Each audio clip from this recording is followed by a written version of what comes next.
Hello there. Welcome to another episode of BuddhaTalk with Ho. I'm sorry I have not posted any videos for a while. Yeah, it's been a while actually. As discussed in the previous episode, a person with a harmonious perspective knows good and bad behavior.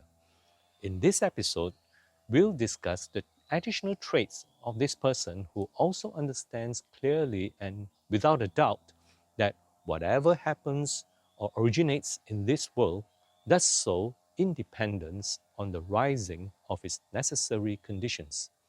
When the necessary conditions cease, those that have originated will also cease to be.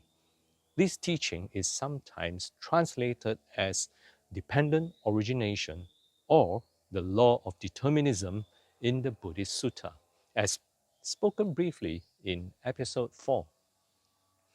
This line of thought was similar to the Age of Enlightenment or the Age of Reason and Enlightenment, an intellectual and philosophical movement in Europe in the 17th and 18th centuries.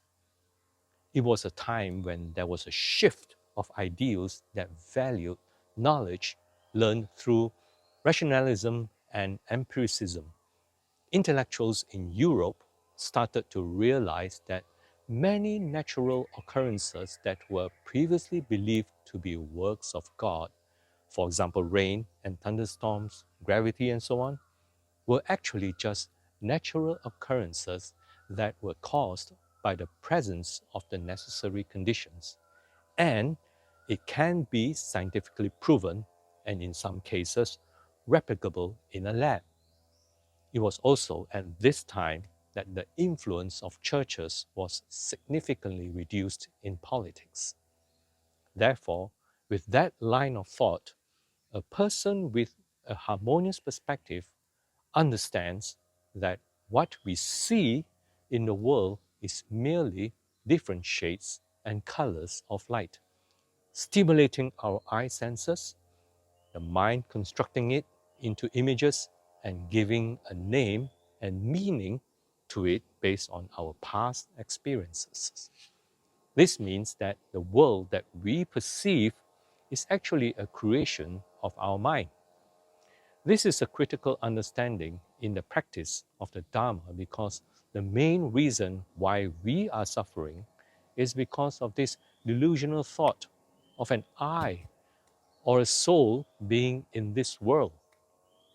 I am subject to suffering and death. Only by eliminating this delusional thought of an I that exists in this world can we finally be liberated from suffering and attain the final salvation of Nibbana.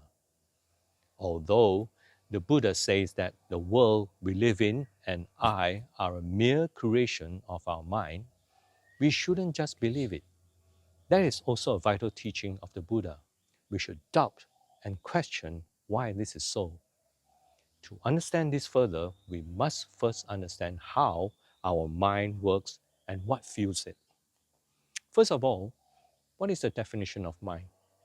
According to the Oxford Dictionary, it is the part of a person that makes them aware of things, to think and to feel. The key word here is feel.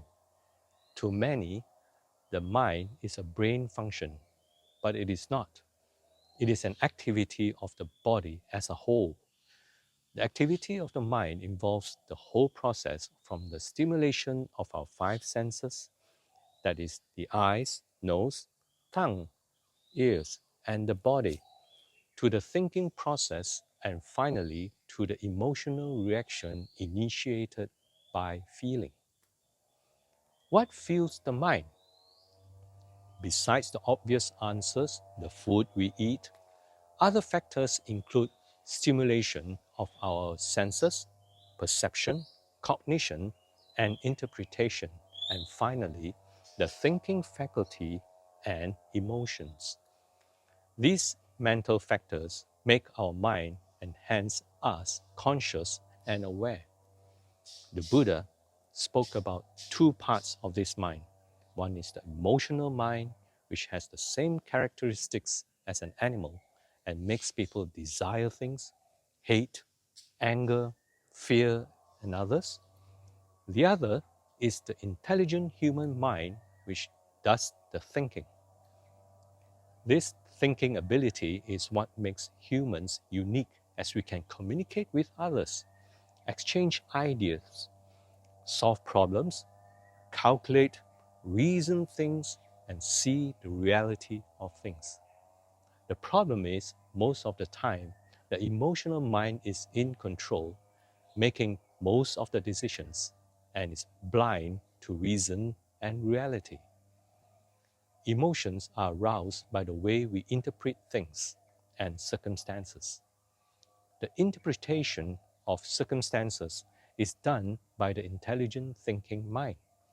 Therefore, if we wish to control our emotions and hence eliminate suffering, we need to change the way we think.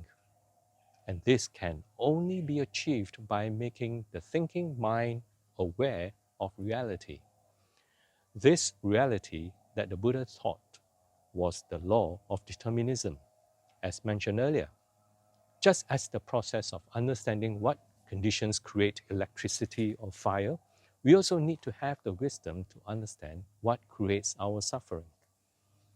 In the next episode, we will explore this in more detail. Before we end, I'd like to leave you with a Buddha's quote. All that is subject to arising is subject to ceasing. I'd very much like to know your perspective on this quote. Leave your answers in the comments below. Thank you for watching Buddha Talk. If you find my video interesting, hit the like and subscribe button. Do also share your thoughts on what you think of my videos so far. I would very much like to know. Sadhu, sadhu, sadhu.